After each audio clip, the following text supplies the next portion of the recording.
La deuxième vague prend de l'ampleur partout dans le monde. Plus de 500 000 nouveaux cas de contamination par le nouveau coronavirus ont été annoncés mardi.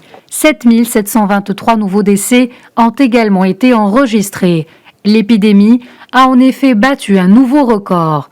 L'Europe reste le continent dans lequel la pandémie progresse le plus rapidement au moment où de nombreux pays européens imposent de nouveau des mesures strictes pour tenter d'endiguer cette seconde vague.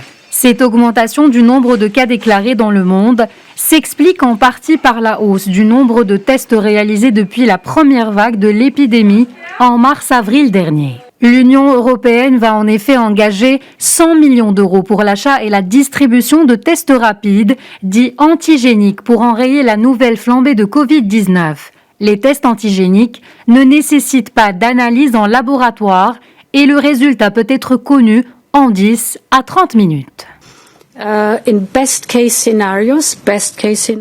le meilleur des cas, nous aurions des livraisons mensuelles allant de 20 à 50 millions de doses de vaccins. Ceci sera entamé dès que les grands groupes pharmaceutiques se lanceront.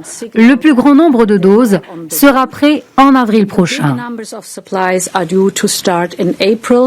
La Commission entend coordonner les stratégies nationales de vaccination et propose de prolonger de 6 mois les exonérations de TVA pour l'achat de vaccins et de kits de dépistage.